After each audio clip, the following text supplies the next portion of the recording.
प्रधानमंत्री नरेंद्र मोदी ने अयोध्या में आज कई कार्यक्रमों को संबोधित किया। इस दौरान उन्होंने 15,700 करोड़ की कई विकास परियोजनाओं का शिलान्यास और लोकार्पण किया। इस दौरान उन्होंने देश के 6 नई वंदे भारत और 2 नई अमृत भारत ट्रेनों की सौगात दी। वहीं अब इन ट्रेनों के शुरू होने पर समाजवादी पार्टी के प्रमुख अखिलेश यादव ने प्रतिक्रिया दी है। अखिलेश यादव ने नई ट्रेनों को शुरू किए जाने को लेकर के सरकार पर निशाना साधा है। उन्होंने इसे महंगाई बढ़ाने वाला कदम बताया है। साथ ही उन्होंने लोगों का ध्यान भटकाने के लिए ऐसा करना बताया है। प्रधानमंत्री जी कह रहे ये यात्रा वो यात्रा, लेकिन ये नहीं बताया गया ये सब यात्राएं महंगी होने जा रही हैं।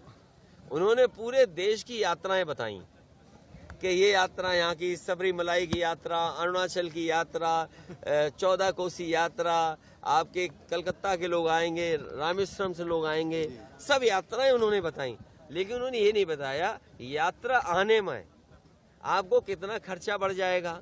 और फिर आप बताइए चाय महंगी होगी कि नहीं होगी महंगी, ईंट महंगी होगी कि नहीं महंगी। आज ईंट की कीमत क्या है और चाय कितनी महंगी हो गई। महंगाई चरम सीमा पर है। लोगों के हाथ में नौकरी रोजगार नहीं है। लोग नौकरी रोजगार न मांगे, इसलिए ये सब कार्यक्रम हो रहे हैं। सपा अध्यक्ष अखिलेश यादव ने एटा में एक कार्यक्रम के दौरान कहा कि प्रधानमंत्री नरेंद्र मोदी बता रहे हैं कि ये यात्रा वो यात्रा, लेकिन उन्होंने ये नहीं बताया कि यात्राएं अब महंगी होने जा रही हैं। उन्होंने देश की यात्राएं बताई कि ये यात्रा यहाँ की सबरीमलाई की यात्रा, अरुणाचल की यात्रा, 14 कोसी यात्रा, कलकत्ता के लोग आएंगे, रामेश्वरम से लोग आएंगे, सब यात्राएं उन्होंने बताई। लेकिन उन्होंने आपको ये नहीं बताया कि इस यात्रा में आपका कितना खर्च बढ़ जाएगा। आगे अखिलेश यादव ने सवाल करते हुए कहा कि आप बताइए चाय महंगी हो गई कि नहीं, ईंट महंगी हो गई कि नहीं। उन्होंने कहा कि महंगाई चरम सीमा पर है, लोगों के हाथ में रोजगार नहीं है, लोग नौकरी और रोजगार न मांगे, इसलिए ये सभी कार्यक्रम हो रहे हैं। बता दें कि पीएम नरेंद्र मोदी दिन भर अयोध्या में ही रहे। अपने निर्धारित दौरे से पहले ही वो अयोध्या पहुंच गए, जहां एयरपोर्ट पर सीएम योगी आदित्यनाथ और राज्यपाल आनंदीबेन पटेल ने उनका स्वागत किया। इसके बाद प्रधानमंत्री नरेंद्र मोदी ने अयोध्या में रोड शो भी किया। रोड शो में अयोध्या के लोगों ने पीएम मोदी का जोरदार और भव्य स्वागत किया।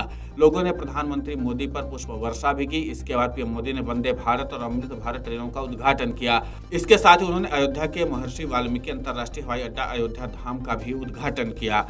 वीडियो डेस्क कमरुजाला.com। प्रधानमंत्री जी कह रहे ये यात्रा वो यात्रा, लेकिन ये नहीं बताया गया ये सब यात्राएं महंगी होने जा रही हैं। उन्होंने पूरे देश की यात्राएं बताई कि ये यात्रा यहाँ की सबरीमलाई की यात्रा, अरुणाचल की यात्रा, 14 कोसी यात्रा, आपके कलकत्ता के लोग आएंगे, रामेश्वरम से लोग आएंगे, सब यात्राएं उन्होंने बताई। लेकिन उन्होंने ये नहीं बताया यात्रा आने में आपको कितना खर्चा बढ़ जाएगा। और फिर आप बताइए चाय महंगी होगी कि नहीं होगी महंगी, ईंट महंगी होगी कि नहीं महंगी। आज ईंट की कीमत क्या है और चाय कितनी महंगी हो गई। महंगाई चरम सीमा पर है। लोगों के हाथ में नौकरी रोजगार नहीं है। लोग नौकरी रोजगार न मांगे, इसलिए ये सब कार्यक्रम हो रहे हैं। अगर आप ये वीडियो YouTube पर देख रहे हैं तो हमारे चैनल को सब्सक्राइब करें और बेल आइकन को दबाना ना भूलें। अगर आप Facebook पर ये वीडियो देख रहे हैं तो हमारे पेज को लाइक करें।